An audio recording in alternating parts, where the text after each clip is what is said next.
Everybody being here today. This is still an ongoing process.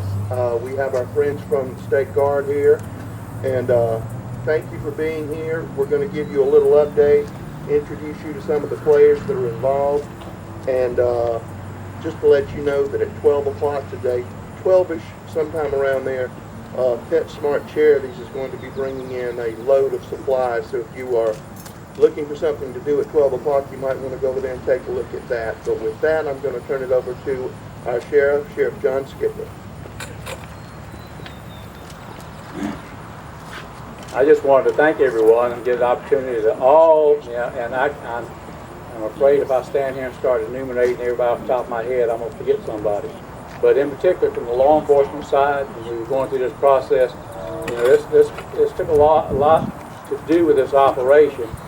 And trying to secure the old animal shelter once we got it going, and for our State Guard folks and the Provost Marshal out of Columbia, I personally called Sheriff Leon Lott of Richland County, because he's the colonel over that section, and made that request. And within 30 minutes or so, he approved that, got that request approved, and was able to get some folks out here, because the logistics of that would be taking officers from the sheriff's office, having to man several points, some control points where we needed to make sure that folks weren't coming and going, the crime scene and those kind of things. And for my staff that I have, I couldn't afford to take anyone off the road to do this, so that was a great benefit. And then obviously having to stand up the old shelter and man it 24 hours a day because of the power issues that once we got it going. And for those folks that get into that and help, that was wonderful. And then obviously, our point or our position in this is the enforcement of the law. So taking custody of the dogs was taking custody of them. But then the animal shelter and the PAWS folks and all the volunteers that came to help get the animals clean, that became their function, and obviously we were there to help them. And without the State Guard folks and all this, that would have been a monumentous task, along with all the other volunteers that we had. So with that, I just want to thank everyone, and thank you for helping and the continuing process, because this is an ongoing process for the next couple of days. As we reported yesterday, Mr. Black has been charged in talking with the magistrate, working through how they wanted us to proceed with this, with 126 of the animals being deemed in some kind of distress by the vet. They decided through the magistrate to get 4 separate warrants, which will be 4 individual charges, but it encompasses all 126 of the animals. And so with that, who do I put this to? All right, emergency preparedness. Yep. I want to, first of all, just say a lot of thank yous here to all the agencies that participated in assisting us with this response. Starting with that day when the sheriff and the county administrator called me and said that we've got a situation here that's going to require some extra resources. We notified the State Emergency Management Division and worked with them in concert with the TAG office for support from our State Guard, our National Guard. One of the things that I've got to talk about here is Sergeant Major Vickery. He actually come over and checked on his National Guard guys that brought a water buffalo over for portable water, because at that time we were still trying to get the water turned on to the old animal shelter. And within about an hour, him and his family that owns a construction company had fixed all those water issues and got us back on with water so that we could speed up the decon process there at the animal shelter. The State Guard members from all over the upstate come together to help us with the decon process. The Provost Marshal's office, like the sheriff said, did a great job in putting a security perimeter around that to allow us to work safely, control accountability and access inside and out. Our fire department, EMS, did a great job in rehab and water supply for this event, and all I'm like the sheriff here. If I had to name all the agencies off the top of my head, I'd be a little remiss. But in all, we had about 27 agencies. Now, one of the key agencies that was part of this is our Salvation Army volunteers that we have here in front of us that help feed and coordinate the hydration, which was so important because we have a temperature that day of 72 degrees.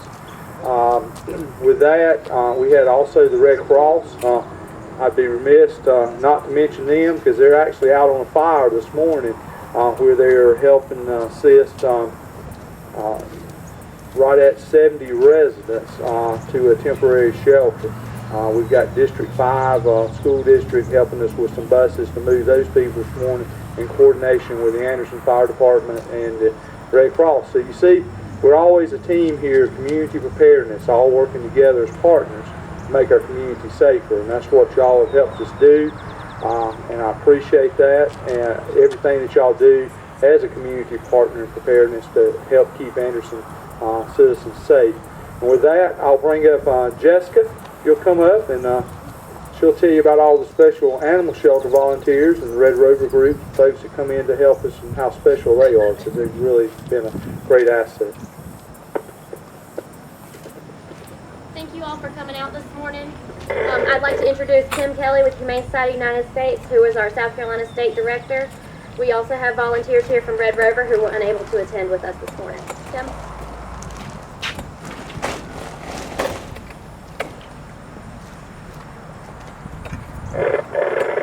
Good morning. Thank you all for being here today. We certainly want to recognize Anderson County and Anderson County Paws and the response that the municipality has taken in this case. It's been absolutely wonderful. As soon as they heard about this case, they were out there attending to the animals, and we've been really, really impressed with the work that they have done. So congratulations and good job. We're so happy to be assisting with this case, and one of the reasons is because puppy mills are a growing problem in South Carolina. Our investigations are showing that more and more dogs are being sold at flea markets, and they're being bred in unsanitary and unsafe conditions for them. So this is one more case that highlights that problem that we have in the Palmetto State. One of the challenges is South Carolina has very weak animal protection laws. We rank 47th in the nation in our animal protection laws. And so this is a demonstration to our state lawmakers that we need to pass more laws that are going to protect animals in cases like this.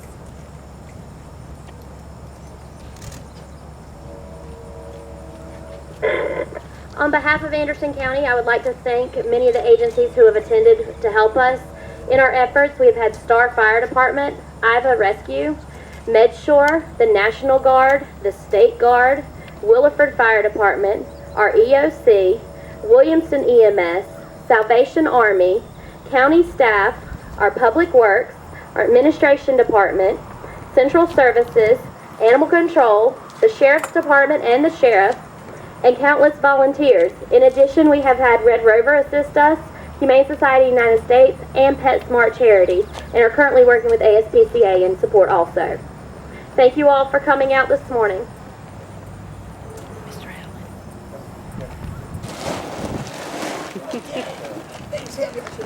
Here comes the colonel with food. Hey, you could have bought a smaller bag of dog food. I didn't know this was going on today.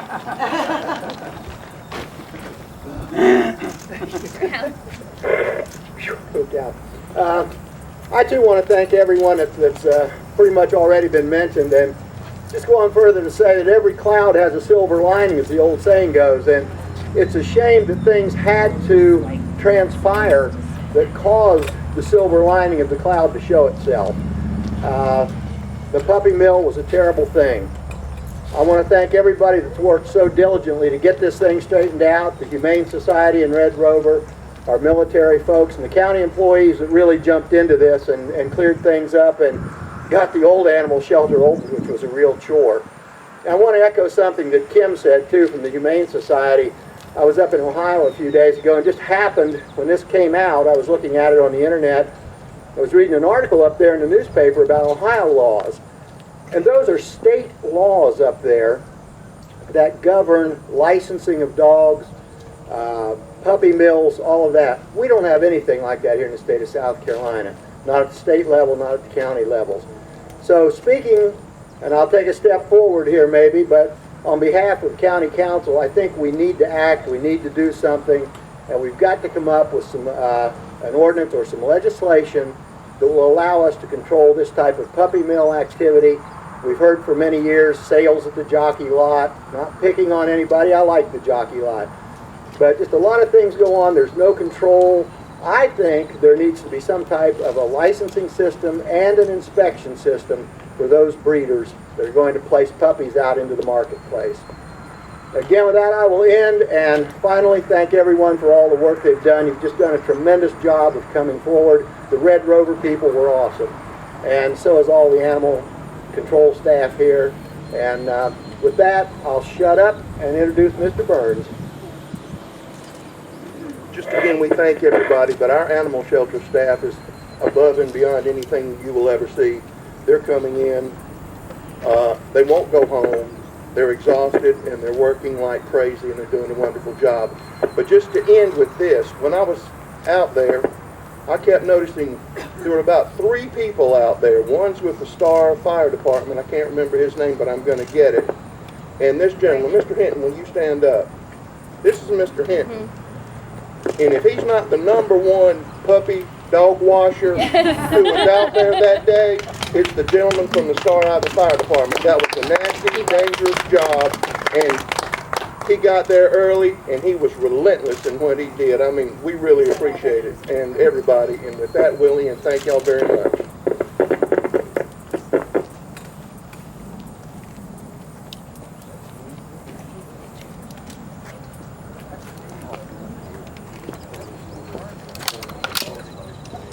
If y'all want to talk to me, just take off that stuff. They'll talk to you. If you get like a volunteer's perspective.